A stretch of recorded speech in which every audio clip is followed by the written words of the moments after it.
Well my dear students, ನಿಮಗೆಲ್ಲ ಗೊತ್ತಿರೋ ಹಾಗೆ ನಾನು DLED ವಿದ್ಯಾರ್ಥಿಗಳಿಗೆ ಸಾಕಷ್ಟು ವೀಡಿಯೋಗಳನ್ನು ಅಪ್ಲೋಡ್ ಮಾಡ್ತಾಯಿದ್ದೀನಿ.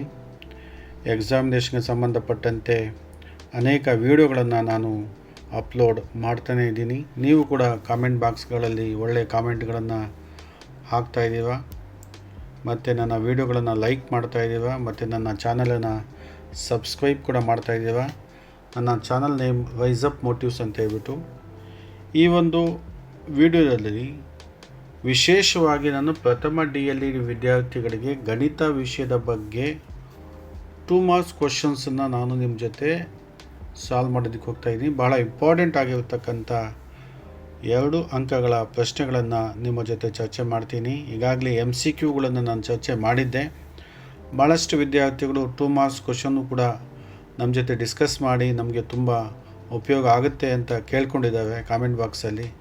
ಅದಕ್ಕೆ 2 ಮಾರ್ಕ್ಸ್ ಕ್ವಶನ್ಸನ್ನು ಇವತ್ತು ಡಿಸ್ಕಸ್ ಮಾಡ್ತಾಯಿದ್ದೀನಿ. ಟೋಟಲಾಗಿ 8 ಕ್ವಶನ್ಗಳನ್ನು ಈ ಒಂದು ವಿಡಿಯೋದಲ್ಲಿ ನಾನು ಏನು ಮಾಡ್ತೀನಿ, ಡಿಸ್ಕಸ್ ಮಾಡ್ತೀನಿ. ನಿಮಗೆ ಎಕ್ಸಾಮಿನೇಷನಲ್ಲಿ 8 ಕ್ವಶನ್ಸ್ ಬರುತ್ತೆ. ಅದರಲ್ಲಿ ನೀವು ಯಾವುದಾದ್ರೂ 5 ಪ್ರಶ್ನೆಗಳನ್ನು ಏನು ಮಾಡಬೇಕಾಗತ್ತೆ, ಅಟೆಂಡ್ ಮಾಡಬೇಕಾಗತ್ತೆ. ಪ್ರತಿ ಪ್ರಶ್ನೆಗೆ 2 ಮಾರ್ಕ್ಸ್ ಅಂತ ಹೇಳಿದ್ರೆ ಇದಕ್ಕೂ ಕೂಡ ನಿಮಗೆ 10 ಅಂಕಗಳು ಲಭ್ಯ ಆಗುತ್ತೆ. ವಿತೌಟ್ ವೇಸ್ಟಿಂಗ್ ಟೈಮ್ ನಾವು ಮೊದಲನೇ ಪ್ರಶ್ನೆಗೆ ಹೋಗ್ಬಿಡೋಣ. ಇಲ್ಲಿ ಮೊದಲನೇ ಪ್ರಶ್ನೆ ನೋಡಿ, ಫೆನೆಮಾ ಮತ್ತು ಫ್ರಾಂಕ್ ರವರ ಪ್ರಕಾರ ಗಣಿತ ಶಿಕ್ಷಕ ಹೊಂದಿರಬೇಕಾದ ಜ್ಞಾನಾತ್ಮಕ ಅಂಶಗಳು ಯಾವುವು ಅಂತ ಪ್ರಶ್ನೆ ಇದೆ. ಫೆನೆಮಾ ಮತ್ತು ಫ್ರಾಂಕ್ ಹೇಳಿದ ಹಾಗೆ ಗಣಿತ ಶಿಕ್ಷಕ ಹೊಂದಿರಬೇಕಾಗಿರ್ತಕ್ಕಂಥ ಜ್ಞಾನಾತ್ಮಕ ಅಂಶಗಳನ್ನು ಕೇಳಿದ್ದಾವೆ. ಇಲ್ಲಿ ಒಬ್ಬ ಗಣಿತ ಶಿಕ್ಷಕನಿಗೆ ಫ್ರಾಂಕ್ ಮತ್ತು ಫೆನೆಮಾ ಹೇಳಿದ ಹಾಗೆ ಯಾವ ಜ್ಞಾನಾತ್ಮಕ ಅಂಶಗಳು ಬೇಕಾಗುತ್ತೆ. ಒಂದು ಗಣಿತ ವಿಷಯ ಜ್ಞಾನ ಬೇಕಾಗುತ್ತೆ, ಅದಕ್ಕೆ ಇಂಗ್ಲೀಷಲ್ಲಿ ಮ್ಯಾಥಮೆಟಿಕ್ಸ್ ಕಂಟೆಂಟ್ ನಾಲೆಡ್ಜ್ ಅಂತೀವಿ ಎ. ಮತ್ತು ಬೋಧನಾ ವಿಜ್ಞಾನ ಜ್ಞಾನ ಬೇಕಾಗುತ್ತೆ, ಅದಕ್ಕೆ ಇಂಗ್ಲೀಷಲ್ಲಿ ಪೆಡಗಾಗಿಕಲ್ ನಾಲೆಡ್ಜ್ ಅಂತ ಹೇಳ್ತೀವಿ. ಇದನ್ನು ಬೇಕಾಗತ್ತೆ. ಈ ಗಣಿತ ವಿಷಯ ಜ್ಞಾನಕ್ಕೆ ಸಂಬಂಧಪಟ್ಟಂತೆ ಏನು ಬೇಕು, ಇಲ್ಲಿ ಸಬ್ ಪಾಯಿಂಟ್ಸ್ ಇದೆ ನೋಡಿ. ಗಣಿತ ಜ್ಞಾನ ಬೇಕು ಮತ್ತು ಗಣಿತದ ಸ್ವಭಾವ ಲಕ್ಷಣಗಳನ್ನು ಆ ಶಿಕ್ಷಕ ತಿಳ್ಕೊಂಡಿರಬೇಕು ಅಂತೇಳ್ಬಿಟ್ಟು. ಒಬ್ಬ ಗಣಿತ ಶಿಕ್ಷಕನಿಗೆ ಗಣಿತ ಜ್ಞಾನ, ಗಣಿತದ ಸ್ವಭಾವ ಮತ್ತು ಲಕ್ಷಣಗಳು ಗೊತ್ತಿರಬೇಕು. ಸೆಕೆಂಡ್ ಪಾಯಿಂಟ್, ಗಣಿತೀಯ ಪ್ರಾತಿನಿಧಿಕಗಳ ಜ್ಞಾನ ಇರಬೇಕು. ಗಣಿತೀಯ ಪ್ರಾತಿನಿಧಿಕಗಳ ಜ್ಞಾನ ಕೂಡ ಇರಬೇಕು ಅನ್ನೋದು ಇದು ಗಣಿತ ವಿಷಯ ಜ್ಞಾನಕ್ಕೆ ಸಂಬಂಧಪಟ್ಟಂತೆ. ಅದೇ ಥರ ಬೋಧನಾ ವಿಜ್ಞಾನ ಜ್ಞಾನ, ಪೆಡಗಾಗಿಕಲ್ ನಾಲೆಡ್ಜ್ ಏನೇ ಇರಬೇಕು ಅಂತ ಹೇಳಿದ್ರೆ, ಮೊದಲನೇದು ಕಲಿಯುವವರ ಕುರಿತು ಜ್ಞಾನ ಇರಬೇಕು. ಸ್ಟೂಡೆಂಟ್ಸ್ ಬಗ್ಗೆ ಜ್ಞಾನ ಬೇಕು, ಕಲಿಕಾರ್ಥಿಗಳ ಬಗ್ಗೆ ಜ್ಞಾನ ಬೇಕು ಅಂತ ಹೇಳ್ಬಿಟ್ಟು. ಕಲಿಸುವಿಕೆ ಮತ್ತು ನಿರ್ಧಾರ ಕೈಗೊಳ್ಳುವಿಕೆಯ ಜ್ಞಾನ ಬೇಕು. ಹೇಗೆ ಕಲಿಸಬೇಕು, ಹೇಗೆ ಡಿಸಿಷನ್ಗಳನ್ನು ತಗೋಬೇಕು, ನಿರ್ಧಾರಗಳನ್ನು ಹೇಗೆ ಕೈಗೊಳ್ಳಬೇಕು ಅನ್ನುವಂಥ ಜ್ಞಾನ ಒಬ್ಬ ಗಣಿತ ವಿಷಯ ಟೀಚರ್ಗೆ ಬೇಕಾಗತ್ತೆ. ಇಷ್ಟು ಅಂಶಗಳನ್ನು ನೀವು ನೆನಪಲ್ಲಿಟ್ಕೊಂಡ್ರೆ ಖಂಡಿತ ನಿಮಗೆ 2 ಅಂಕಗಳು ಲಭ್ಯ ಆಗುತ್ತೆ. ಎಲ್ಲಿ, ಎಕ್ಸಾಮಿನೇಷನಲ್ಲಿ. ಕ್ವಶನ್ ನಂಬರ್ 2 ಹೋಗೋಣ ನಾವು. ಕ್ವಶನ್ ನಂಬರ್ 2ನಲ್ಲಿ 5ನೇ ತರಗತಿ ಭಾಗಾಕಾರ ಘಟಕದಲ್ಲಿ ವಿದ್ಯಾರ್ಥಿ ಶಿಕ್ಷಕರು ಪಡೆದಿರಬೇಕಾದ ಪರಿಕಲನಾತ್ಮಕ ಜ್ಞಾನದ ಅಂಶಗಳು. ಕಲ್ಪನಾತ್ಮಕ ಜ್ಞಾನದ ಅಂಶಗಳು ಅಂತ ಕೇಳಿದ್ದಾರೆ. ಪರಿಕಲ್ಪನಾತ್ಮಕ ಅಂದರೆ ಕಾನ್ಸೆಪ್ಟ್ ಅಂತ, ಕಾನ್ಸೆಪ್ಚುವಲ್ ನಾಲೆಡ್ಜ್ ಅಂತ ಹೇಳ್ತೀವಿ ಇಂಗ್ಲೀಷಲ್ಲಿ. ಸೊ 5ನೇ ತರಗತಿ ಭಾಗಾಕಾರ ಘಟಕದಲ್ಲಿ, ಎಲ್ಲಿ ಭಾಗಾಕಾರ ಘಟಕದಲ್ಲಿ ವಿದ್ಯಾರ್ಥಿ ಶಿಕ್ಷಕರಿಗೆ ಪಡೆದಿರಬೇಕಾದ ಪರಿಕಲ್ಪನಾತ್ಮಕ ಜ್ಞಾನ. ಪರಿಕಲ್ಪನಾತ್ಮಕ ಅಂದರೆ ಕಾನ್ಸೆಪ್ಚುವಲ್ ನಾಲೆಡ್ಜ್ ಏನು ಅಂತಕ್ಕಂಥದ್ದು. ಏನು ತಿಳ್ಕೊಂಡಿರಬೇಕು ವಿದ್ಯಾರ್ಥಿ ಶಿಕ್ಷಕರು ಅಂದರೆ, ಮೊದಲನೇದು ಗುಂಪು ಮಾಡುವುದರ ಮೂಲಕ ಭಾಗಾಕಾರ ಗೊತ್ತಿರಬೇಕು. ಈ ಕಾನ್ಸೆಪ್ಟ್ ಗೊತ್ತಿರಬೇಕು, ಈ ಕಾನ್ಸೆಪ್ಚುವಲ್ ನಾಲೆಡ್ಜ್ ಇರಬೇಕು. ಗುಂಪು ಮಾಡುವುದರ ಮೂಲಕ ಭಾಗಾಕಾರ ಮಾಡಬೇಕು.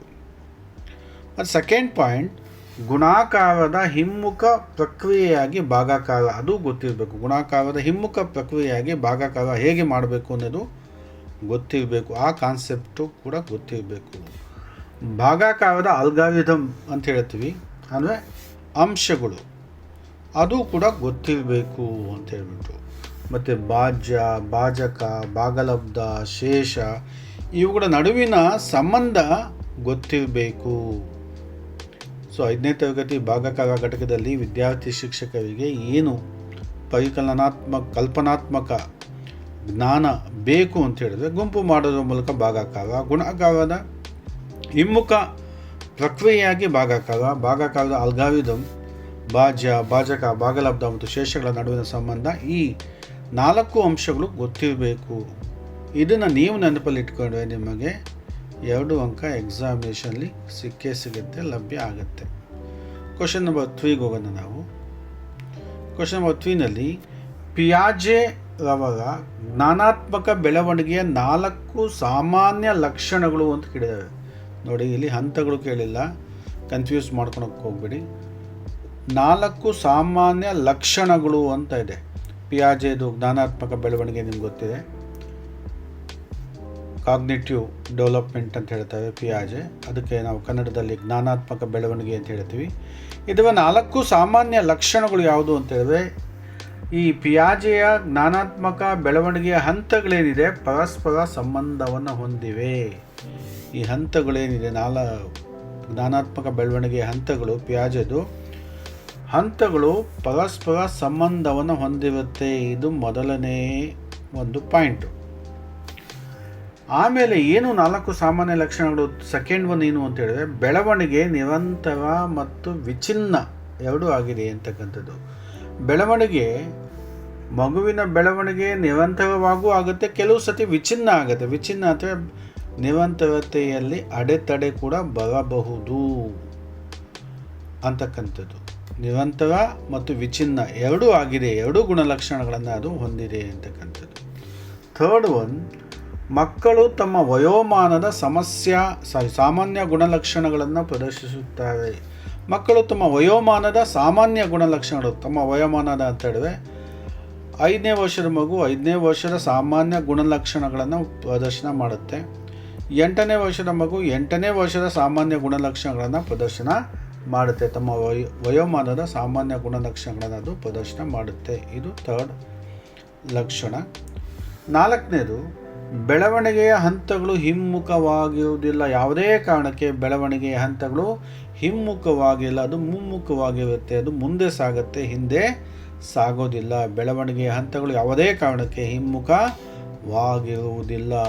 ಈ 4 ಸಾಮಾನ್ಯ ಗುಣಲಕ್ಷಣಗಳನ್ನು ನೀವು ನೆನಪಲ್ಲಿಟ್ಕೊಂಡ್ರೆ ನಿಮಗೆ 2 ಅಂಕ ಇಲ್ಲಿ ಲಭ್ಯ ಆಗುತ್ತೆ. ಕ್ವಶನ್ ನಂಬರ್ 4ಗೆ ಹೋಗೋಣ ನಾವು. ನೋಡಿ, ಇಲ್ಲಿ ಸಂಬಂಧೀಕರಣ ತಿಳುವಳಿಕೆ ಯಾಂತ್ರಿಕ ತಿಳುವಳಿಕೆಗಿಂತ ಹೆಚ್ಚು ಪರಿಣಾಮಕಾರಿ ಹೇಗೆ ಅಂತ. ಸಂಬಂಧೀಕರಣ ತಿಳುವಳಿಕೆ ಯಾಂತ್ರಿಕ ತಿಳುವಳಿಕೆಗಿಂತ ಹೆಚ್ಚು ಪರಿಣಾಮಕಾರಿ ಹೇಗೆ, ಇದಕ್ಕೆ 2ಕ್ಕೂ ಡಿಫ್ರೆನ್ಸ್ ಹೇಳಬೇಕಾಗುತ್ತೆ. ಮೊದಲು ನಾನು ಯಾಂತ್ರಿಕ ತಿಳುವಳಿಕೆ ಅಂತ ಹಾಕ್ಕೊಂಡಿದ್ದೀನಿ, ಇಲ್ಲಿ ಸಂಬಂಧೀಕರಣ ತಿಳುವಳಿಕೆ ಅಂತ ಹಾಕ್ಕೊಂಡಿದ್ದೀನಿ. ಮೊದಲು ಯಾಂತ್ರಿಕ ತಿಳುವಳಿಕೆ ಅಂದರೆ ಏನು ಅಂತ ನೋಡೋಣ. ಯಾಂತ್ರಿಕ ತಿಳುವಳಿಕೆ ಅಂತ ಹೇಳಿದ್ರೆ ಕಂಠಪಾಠ ಮಾಡ್ತಕ್ಕಂಥದ್ದು ಅಥವಾ ನಿಯಮಗಳನ್ನು ಯಾಂತ್ರಿಕವಾಗಿ ಕಲಿಯೋದು. ಅಂದರೆ ಏನೂ ಅಂಡರ್ಸ್ಟ್ಯಾಂಡ್ ಮಾಡ್ಕೊಂಡಂಗೆ ಕಂಠಪಾಠ ಮಾಡಿ, ನಿಯಮಗಳನ್ನು ಕಂಠಪಾಠ ಮಾಡಿ ಯಾಂತ್ರಿಕವಾಗಿ ಕಲಿತಕ್ಕಂಥದ್ದಕ್ಕೆ ನಾವು ಯಾಂತ್ರಿಕ ತಿಳುವಳಿಕೆ ಅಂತ ಹೇಳ್ತೀವಿ. ಎಕ್ಸಾಂಪಲ್ಲು, 10 ಹೇಗೆ ಬರೆಯಬೇಕು ಎಂಬುದನ್ನು ಕೇವಲ ನೆನಪಲ್ಲಿ ಇಡತಕ್ಕಂಥದ್ದು, ನೆನಪಲ್ಲಿ ಇಡುವುದು. ಯಾಂತ್ರಿಕ ತಿಳುವಳಿಕೆ ಅಂದರೆ ಕಂಠಪಾಠ ಮಾಡುವುದು, ನೆನಪಿನಲ್ಲಿ ಇಡುವುದು. ಎಕ್ಸಾಂಪಲ್ ನೋಡಿ, 10 ಹೇಗೆ ಬರೀಬೇಕು ಅನ್ನೋದು ಕೇವಲ ನೆನಪಲ್ಲಿ ಇಡತಕ್ಕಂಥದ್ದು, ಅದು ಯಾಂತ್ರಿಕ ತಿಳುವಳಿಕೆ ಆಗುತ್ತೆ. ಈ ಸಂಬಂಧೀಕರಣ ತಿಳುವಳಿಕೆ ಅಂದ್ರೇನು? ಇದು ಅರ್ಥಪೂರ್ಣ ಕಲಿಕೆ, ತುಂಬ ಮೀನಿಂಗ್ಫುಲ್ ಆಗಿರ್ತಕ್ಕಂಥ ಲರ್ನಿಂಗ್. ಯಾಕೆ ಅಂತ ಹೇಳಿದ್ರೆ, ಇಲ್ಲಿ ಗಣಿತದ ರಚನೆಗಳನ್ನು, ಸಂಬಂಧಗಳನ್ನು, ಕೊಂಡಿಗಳನ್ನು, ಅವುಗಳ ಮೂಲಕ ಏನಾಗುತ್ತೆ, ಕಲಿಕೆ ಆಗುತ್ತೆ. ಗಣಿತದ ರಚನೆಗಳು, ಸಂಬಂಧಗಳು, ಕೊಂಡಿಗಳು, ಅವುಗಳ ಮೂಲಕ ಏನಾಗುತ್ತೆ, ಕಲಿಕೆಯಾಗತ್ತೆ ಅಂತಕ್ಕಂಥದ್ದು. ಇಲ್ಲಿ ಯಾಂತ್ರಿಕವಾಗಿ ನೆನಪಲ್ಲಿಡ್ತಕ್ಕಂಥದ್ದು ಇಲ್ಲ. ಅದಕ್ಕೆ ಸಂಬಂಧೀಕರಣ ತಿಳುವಳಿಕೆ ಕಲಿಕೆ ಬಹಳ ಇಂಪಾರ್ಟೆಂಟು. ಯಾಂತ್ರಿಕವಾಗಿ ಕಲಿಯೋದು ಏನಾಗುತ್ತೆ, ನೆನಪಲ್ಲಿ ಇಟ್ಕೊಳೋದು, ಅರ್ಥ ಮಾಡಿಕೊಳ್ಳುವುದು ಅಲ್ಲ. ಇಲ್ಲಿ ಎಕ್ಸಾಂಪಲ್ ಇದೆ ನೋಡಿ ಸಂಬಂಧೀಕರಣಕ್ಕೆ. ಉದಾಹರಣೆ ನೋಡಿ, 10 ಹೇಗೆ ಬರಬೇಕು, 10ರಲ್ಲಿ 1 ಏನಾಗುತ್ತೆ ದಶಕ, 0ಗೆ ಅಂತೀವಿ ಏಕಕ ಅಥವಾ ಏಕ ಅಂತೀವಿ. ಆ ಸ್ಥಾನ ಬೆಲೆಯ ಆಧಾರದ ಮೇಲೆ ಅರ್ಥ ಮಾಡ್ಕೊಳ್ತಕ್ಕದ್ದು. 10ನ್ನು ಹೇಗೆ ಬರೀಬೇಕು ಅಂತ ಅಲ್ಲ, 10ರಲ್ಲಿ 1ರ ಸ್ಥಾನ ಏನು, 1ರ ಸ್ಥಾನ ದಶಕ, 0ಯ ಸ್ಥಾನ ಏಕಕ ಅಥವಾ ಏಕ ಅಂತ ಹೇಳ್ತೀವಿ. ಸ್ಥಾನ ಬೆಲೆಯ ಆಧಾರದ ಮೇಲೆ ಅರ್ಥ ಮಾಡಿಕೊಳ್ಳುವುದು ಏನಾಗುತ್ತೆ, ಸಂಬಂಧೀಕರಣ ತಿಳುವಳಿಕೆ ಆಗುತ್ತೆ. ಆದ್ದರಿಂದ ಸಂಬಂಧೀಕರಣ ತಿಳುವಳಿಕೆ ಹೆಚ್ಚು ಪರಿಣಾಮಕಾರಿ. ಯಾಕೆ? ಯಾಂತ್ರಿಕ ತಿಳುವಳಿಕೆ ಏನಿದೆ ಅದು ಕೇವಲ ಕಂಠಪಾಠ ನಿಯಮಗಳಿಗೆ ಒತ್ತನ್ನು ಕೊಡುತ್ತೆ.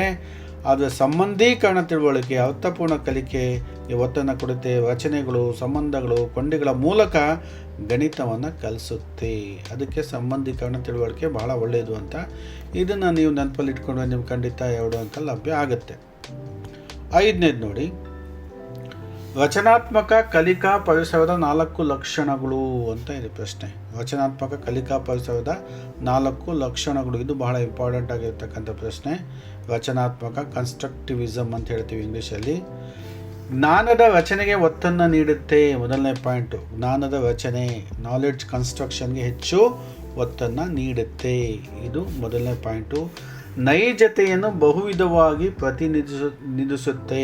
ಅಥೆಂಟಿಸಿಟಿ ಇರುತ್ತೆ, ಅಲ್ಲಿ ನೈಜತೆ ಇರುತ್ತೆ, ಬಹುವಿಧವಾಗಿ ಪ್ರತಿನಿಧಿಸುತ್ತೆ. ಇದು ಸೆಕೆಂಡ್ ಪಾಯಿಂಟು. ವಿಚಾರಯುತ ಚಿಂತನೆಯನ್ನು ಉತ್ತೇಜಿಸುತ್ತೆ. ವಿಚಾರಯುತ ಚಿಂತನೆಯನ್ನು ಉತ್ತೇಜನ ಮಾಡುತ್ತೆ. 4ನೇದು, ಕಲಿಕೆಯನ್ನು ಒಂದು ಪ್ರಕ್ರಿಯೆಯಾಗಿ ಪರಿಗಣಿಸುತ್ತೆ. ಕಲಿಕೆ ಅಂದರೆ ಒಂದು ಪ್ರೋಸೆಸ್, ಒಂದು ಪ್ರಕ್ರಿಯೆ ಅಂತ ಅದು ಪರಿಗಣಿಸುತ್ತೆ. ಅದಕ್ಕೆ ರಚನಾತ್ಮಕ ಕಲಿಕಾ ಪರಿಸರ 4 ಗುಣಲಕ್ಷಣಗಳು ಬಹಳ ಅವಶ್ಯಕ.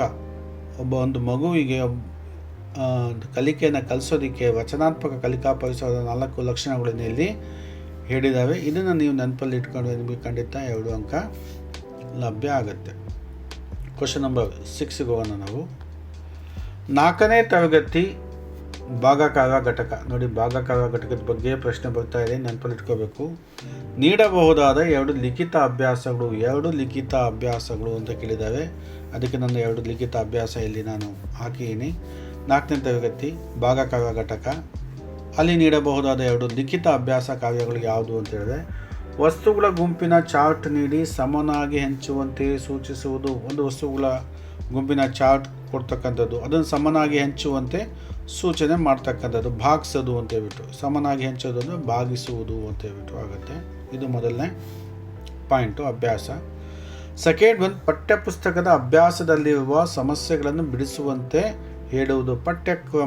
ಪಠ್ಯಪುಸ್ತಕದಲ್ಲಿ ಅನೇಕ ಅಭ್ಯಾಸಗಳಿರುತ್ತೆ. ಆ ಅಭ್ಯಾಸದಲ್ಲಿರ್ತಕ್ಕಂಥ ಸಮಸ್ಯೆಗಳನ್ನು ಬಿಡಿಸೋಕ್ಕೆ ಹೇಳ್ತಕ್ಕಂಥದ್ದು ಕೂಡ ಒಂದು ಲಿಖಿತವಾದಂಥ ಅಭ್ಯಾಸ ಆಗುತ್ತೆ. ಇದು ಸೆಕೆಂಡ್ ಪಾಯಿಂಟ್ ಆಗುತ್ತೆ. ಈ 2 ಪಾಯಿಂಟ್ಸನ್ನು ನೀವು ನೆನಪಲ್ಲಿ ಇಟ್ಕೊಂಡ್ರೆ ನಿಮಗೆ 2 ಅಂಕ ಲಭ್ಯ ಆಗುತ್ತೆ. ಕ್ವಶನ್ ನಂಬರ್ 7ಗೆ ಹೋಗೋಣ ನಾವು. ಕ್ವಶನ್ ನಂಬರ್ 7ನಲ್ಲಿ ಪರಿಣಾಮಕಾರಿ ಗಣಿತ ಕಲಿಕೆಯಲ್ಲಿ ಜಿಗ್ಜಾ ಕಾರ್ಯತಂತ್ರದ ಹಂತಗಳು, ಅದನ್ನು ಹೇಳಿ, ಅದ್ರ ಬಗ್ಗೆ ಹೇಳಿ ಅಂತ ಪ್ರಶ್ನೆ. ಪರಿಣಾಮಕಾರಿ ಗಣಿತ ಕಲಿಕೆಯಲ್ಲಿ ಜಿಗ್ಜಾ ಕಾರ್ಯತಂತ್ರದ ಹಂತಗಳು ಏನು? ಹಂತಗಳು 4 ಹಂತಗಳಿದೆ ಇಲ್ಲಿ. 3 to 6 ವಿದ್ಯಾರ್ಥಿಗಳು ಅಂತ ಎಷ್ಟು ಇದೆ? 3 to 6 ವಿದ್ಯಾರ್ಥಿಗಳ ಮೂಲ ಗುಂಪುಗಳನ್ನು ರಚಿಸುವುದು. ಮೊದಲನೇ ಒಂದು ಹಂತ ಯಾವುದು ಅಂದರೆ, ಮೂಲ ಗುಂಪುಗಳನ್ನು ರಚನೆ ಮಾಡಬೇಕು. ಒಂದು ಶಾಲೆಯಲ್ಲಿ 40 ಅಥವಾ 50 ಸ್ಟೂಡೆಂಟ್ಸ್ ಇದ್ದಾಗ 3 to 6 ವಿದ್ಯಾರ್ಥಿಗಳ ಮೂಲ ಗುಂಪುಗಳನ್ನು ಏನು ಮಾಡಬೇಕು? ರಚನೆ ಮಾಡಬೇಕು. ಒಂದು ಗುಂಪಲ್ಲಿ 3 ಅಥವಾ 6 ವಿದ್ಯಾರ್ಥಿಗಳು ಇರಬೇಕು. ಅದರ ಮೂಲ ಗುಂಪುಗಳನ್ನು ರಚನೆ ಮಾಡಬೇಕು. ಪ್ರತಿ ಗುಂಪಿನ ಒಬ್ಬ ಸದಸ್ಯ ತಜ್ಞ ಗುಂಪಿಗೆ ಸೇರುವುದು. ಈ ಪ್ರತಿ ಗುಂಪಿನ ಒಬ್ಬ ಸದಸ್ಯ ಏನು ಮಾಡಬೇಕು? ಒಂದು ತಜ್ಞ ಗುಂಪು ಅಂತ ಹೇಳ್ಬಿಟ್ಟು ರಚನೆ ಮಾಡ್ಕೋಬೇಕು. ಆ ಗುಂಪಿಗೆ ಸೇರಿಸಬೇಕು. ತಜ್ಞ ಗುಂಪು ಅಂತ, ಎಕ್ಸ್ಪರ್ಟ್ ಗ್ರೂಪ್ ಅಂತ ಹೇಳ್ಬಿಟ್ಟು ಮಾಡಬೇಕು. ಅದರ ಒಂದು ಗುಂಪಿಗೆ ಪ್ರತಿ ಗುಂಪಿನ ಒಬ್ಬ ಸದಸ್ಯ, ಈಗ 7 ಗುಂಪಿದೆ ಅಂತ ಹೇಳಿದ್ರೆ 7 ಗುಂಪಿನಲ್ಲಿ ಒಬ್ಬೊಬ್ಬ ಹೋಗ್ತಕ್ಕಂಥದ್ದು. ಅಲ್ಲಿ ಮತ್ತೆ ಏನು 7 ಜನ ಸೇರ್ಕೊಂಡೇನಾಗ್ತವೆ, ಎಕ್ಸ್ಪರ್ಟ್ ಗ್ರೂಪ್ ಆಗುತ್ತೆ. ತಜ್ಞ ಗುಂಪಿಗೆ ಸೇರ್ತಕ್ಕಂಥದ್ದು. ಪ್ರತಿ ಗುಂಪಿನ ಒಬ್ಬ ವಿದ್ಯಾರ್ಥಿ, ಒಬ್ಬ ಸದಸ್ಯ ತಜ್ಞ ಗುಂಪಿಗೆ ಸೇರುವುದು ಸೆಕೆಂಡ್ ಪಾಯಿಂಟ್ ಆಗುತ್ತೆ, ಹಂತ ಆಗುತ್ತೆ. ತಜ್ಞ ಗುಂಪು ಉಪವಿಭಾಗಗಳನ್ನು ಅಧ್ಯಯನ ಮಾಡುವುದು.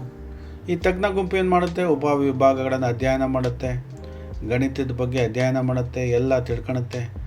ನಂತರ ತಜ್ಞರು ತಮ್ಮ ಮೂಲ ಗುಂಪಿಗೆ ಮರಳಿ ಬೋಧಿಸುವುದು. ವಾಪಸ್ ಹೋಗ್ತವೆ, ತಮ್ಮ ಮೂಲ ಗುಂಪಿಗೆ ವಾಪಸ್ ಹೋಗಿ ಉಳಿದ ತಮ್ಮ ಸದಸ್ಯರಿಗೆ ಹೋಗಿ ಅಲ್ಲಿ ಪಾಠ ಮಾಡ್ತವೆ. ನಾವೇನು ಕಲ್ತ್ಕೊಂಡು ಬಂದಿದ್ದೀವಿ, ಆ ತಜ್ಞ ಎಕ್ಸ್ಪರ್ಟ್ ಗ್ರೂಪಲ್ಲಿ ಏನು ಕಲ್ತ್ಕೊಂಡು ಬಂದಿದ್ದೀವಿ ಅಂತಕ್ಕಂಥದ್ದನ್ನು ತನ್ನ ಮೂಲ ಗುಂಪಿಗೆ ಹೋಗಿ ಬೋಧಿಸುವುದು ಅಂತಕ್ಕಂಥದ್ದು. ಈ 4 ಹಂತಗಳನ್ನು ನೀವು ನೆನಪಲ್ಲಿ ಇಟ್ಕೊಂಡ್ರೆ ನಿಮಗೆ 2 ಅಂಕ ಲಭ್ಯ ಆಗುತ್ತೆ. ಇದು ಕೊನೆಯ ಪ್ರಶ್ನೆ, 8ನೇದು. ಕೃತಿ ಸಂಪುಟ ಪೋರ್ಟ್ಫೋಲಿಯೋ ಮೌಲ್ಯಾಂಕನದ ಹಂತಗಳನ್ನು ಹೇಳಿ ಅಂತ ಇದೆ. ಕೃತಿ ಸಂಪುಟ ಪೋರ್ಟ್ಫೋಲಿಯೋ ಮೌಲ್ಯಾಂಕನದ ಹಂತಗಳು ಅಂತ ಹೇಳ್ಬಿಟ್ಟು ಯಾವುವು ಅಂತಕ್ಕಂಥದ್ದು. ಮೊದಲನೇದು ಓವೆ ಹೆಚ್ಚುವಿಕೆಯ ಉದ್ದೇಶವನ್ನು ಸ್ಪಷ್ಟಪಡಿಸುವುದು. ಕೃತಿ ಸಂಪುಟ ಮೌಲ್ಯಾಂಕನದ ಮೊದಲನೇ ಹಂತ ಓವೆ ಹೆಚ್ಚುವಿಕೆ ಅಂತ ಹೇಳಿದ್ರೆ ಇಲ್ಲಿ ಬಹಳ ಸೂಕ್ಷ್ಮವಾಗಿ ಏನು ಮಾಡ್ತಕ್ಕಂಥದ್ದು, ಅಸೆಸ್ಮೆಂಟ್ ಮೌಲ್ಯಾಂಕನ ಮಾಡ್ತಕ್ಕಂಥದಕ್ಕೆ ಓವೆ ಹೆಚ್ಚುವಿಕೆ ಅಂತ ಹೇಳ್ತೀವಿ. ಅದರ ಉದ್ದೇಶವನ್ನು ಸ್ಪಷ್ಟಪಡಿಸಬೇಕು. ಕೃತಿ ಸಂಪುಟದ ಮೌಲ್ಯಾಂಕನದ ಉದ್ದೇಶವನ್ನು ಅದು ಸ್ಪಷ್ಟಪಡಿಸುವುದು ಅಂತ. ಓವೆ ಹೆಚ್ಚುವಿಕೆ ಉದ್ದೇಶ ಅಂದರೆ ಇಲ್ಲಿ ಮೌಲ್ಯಾಂಕನ ಅಥವಾ ಟೆಸ್ಟ್ ಅಥವಾ ಸ್ಕ್ರೂಟ್ನಿ ಆಗುತ್ತೆ. ಇಲ್ಲಿ ಓವೆ ಹೆಚ್ಚುವಿಕೆ ಉದ್ದೇಶ, ನಾವು ಏನಕ್ಕೆ ಈ ಮೌಲ್ಯಾಂಕನವನ್ನು ಮಾಡ್ತಾ ಇದ್ದೀವಿ ಅದನ್ನು ಸ್ಪಷ್ಟಪಡಿಸಬೇಕಾಗತ್ತೆ. ಮೊದಲನೇ ಹಂತ. ವಸ್ತು ವಿಷಯ ಮತ್ತು ಕೌಶಲ್ಯಗಳನ್ನು ಗುರುತಿಸಬೇಕು. ವಸ್ತು ವಿಷಯ ಅಂದರೆ ಸಬ್ಜೆಕ್ಟ್ ಮ್ಯಾಟರ್, ಕೌಶಲ್ಯ ಅಂದರೆ ಸ್ಕಿಲ್. ಏನು ಸಬ್ಜೆಕ್ಟ್ ಮ್ಯಾಟ್ರನ್ನು ನಾವು ಮೌಲ್ಯಾಂಕನ ಮಾಡ್ತಾ ಇದ್ದೀವಿ, ಯಾವ ಕೌಶಲ್ಯಗಳನ್ನು ನಾವು ಮೌಲ್ಯಾಂಕನ ಮಾಡ್ತಾ ಇದ್ದೀವಿ ಅದನ್ನು ಗುರುತಿಸಬೇಕು. ಯಾವ ವಿಷಯ, ಯಾವ ವಸ್ತು ವಿಷಯ, ಯಾವ ಕೌಶಲ್ಯಗಳನ್ನು ನಾವು ಮೌಲ್ಯಾಂಕನ ಮಾಡಬೇಕು ಅದನ್ನು ಗುರುತಿಸಬೇಕಾಗತ್ತೆ. ಮತ್ತು ಇದನ್ನು ಯಾವ ಯೋಚಿಸಬೇಕೆಂದು ನಿರ್ಧರಿಸುವುದು. ಯೋಜಿಸ ಅಥವಾ ಯೋಜಿಸ ಎರಡನ್ನೂ ನೀವು ತಗೋಬೋದು. ಇದನ್ನು ಯಾವ ಪ್ಲಾನ್ ಮಾಡಬೇಕು, ಯಾವ ಥಿಂಕ್ ಮಾಡಬೇಕು, ಯಾವ ಡಿಸೈಡ್ ಮಾಡಬೇಕು, ಉದ್ದೇಶಗಳನ್ನು ಯಾವ ಡಿಸೈಡ್ ಮಾಡಬೇಕು, ವಸ್ತು ವಿಷಯ ಕೌಶಲ್ಯಗಳನ್ನು ಹೇಗೆ ಗುರುತಿಸಬೇಕು, ಯಾವುದನ್ನು ಡಿಸೈಡ್ ಮಾಡಬೇಕು, ಪ್ಲ್ಯಾನ್ ಯಾವ ಮಾಡಬೇಕು ಅಂತಕ್ಕಂಥದ್ದನ್ನು ನಿರ್ಧರಿಸಬೇಕಾಗುತ್ತೆ, ಡಿಸೈಡ್ ಮಾಡಬೇಕಾಗತ್ತೆ. ಮತ್ತು ಯಾವ ಮತ್ತು ಎಷ್ಟು ಉತ್ಪನ್ನಗಳನ್ನು ಸೇರಿಸಬೇಕು ಎಂಬುದನ್ನು ನಿರ್ಧರಿಸುವುದು. ಯಾವ ಯಾವ ಉತ್ಪನ್ನಗಳನ್ನು, ಎಷ್ಟು ಉತ್ಪನ್ನಗಳನ್ನು ಇದರಲ್ಲಿ ಸೇರಿಸಬೇಕು, ಮೌಲ್ಯಾಂಕನ ಮಾಡೋದಕ್ಕೆ ಯಾವ ಉತ್ಪನ್ನಗಳನ್ನು, ಎಷ್ಟು ಉತ್ಪನ್ನಗಳನ್ನು ಸೇರಿಸಬೇಕು ಅಂತಕ್ಕಂಥದ್ದು ನಿರ್ಧರಿಸಬೇಕಾಗತ್ತೆ. ಇದು ಕೃತಿ ಸಂಪುಟ ಪೋರ್ಟ್ಫೋಲಿಯೋ ಮೌಲ್ಯಾಂಕನದ ಹಂತಗಳು ಆಗುತ್ತೆ. ಇದನ್ನು ನೀವು ನೆನಪಲ್ಲಿ ಇಟ್ಕೊಂಡ್ರೆ ಖಂಡಿತ ನಿಮಗೆ 2 ಅಂಕ ಲಭ್ಯ ಆಗುತ್ತೆ. ಸೊ ನಾನು ನಿಮ್ಮ ಜೊತೆ 8 ಪ್ರಶ್ನೆಗಳನ್ನು ಡಿಸ್ಕಸ್ ಮಾಡಿದ್ದೀನಿ. ಇದು DLED ಗಣಿತ ಪರೀಕ್ಷೆಗೆ ಅತ್ಯಂತ ಪ್ರಮುಖವಾದಂತಹ 2 ಅಂಕದ ಪ್ರಶ್ನೋತ್ತರಗಳಿದು. ನಿಮ್ಮ ಜೊತೆ ನಾನು ಚರ್ಚೆ ಮಾಡಿದ್ದೀನಿ. ನಿಮಗೆ ಈ ಒಂದು ವಿಡಿಯೋದಿಂದ ಬಹಳ ಉಪಯೋಗ ಆಗಿದೆ ಅಂತ ಅನಿಸಿದ್ರೆ ನನ್ನ ಚಾನಲ್ನ ವಿಡಿಯೋನ ಲೈಕ್ ಮಾಡಿ, ಶೇರ್ ಮಾಡಿ ಮತ್ತು ಸಬ್ಸ್ಕ್ರೈಬ್ ಮಾಡಿ ಅಂತ ಹೇಳ್ತಾ, ನನ್ನ channel name rice up motives ಅಂತ ನೆನಪಲ್ಲಿ ಇಟ್ಕೊಳ್ಳಿ. ಮತ್ತು ಯಾವಾಗ ನೀವು ಸಬ್ಸ್ಕ್ರೈಬ್ ಮಾಡ್ತೀರ ನಾನು ಮಾಡುವಂತಹ ವಿಡಿಯೋಗಳು ಬಹಳ ಬೇಗ ನಿಮಗೆ ಲಭ್ಯ ಆಗುತ್ತೆ, ನಿಮಗೇನಾಗುತ್ತೆ ಅನುಕೂಲ ಆಗುತ್ತೆ ಎಕ್ಸಾಮಿನೇಷನ್ಸಲ್ಲಿ ಅಂತ ಹೇಳ್ತಾ, ಲರ್ನ್ ಪ್ರಾಕ್ಟೀಸ್ ಸಕ್ಸೀಡ್ ಅಂತ ಹೇಳ್ತಾ ನಾನು ಈ ಒಂದು ವಿಡಿಯೋನ ಮುಗಿಸ್ತಾ ಇದ್ದೀನಿ, ಇಲ್ಲೇ ಸ್ಟಾಪ್ ಮಾಡ್ತಾಯಿದ್ದೀನಿ. ಧನ್ಯವಾದಗಳು.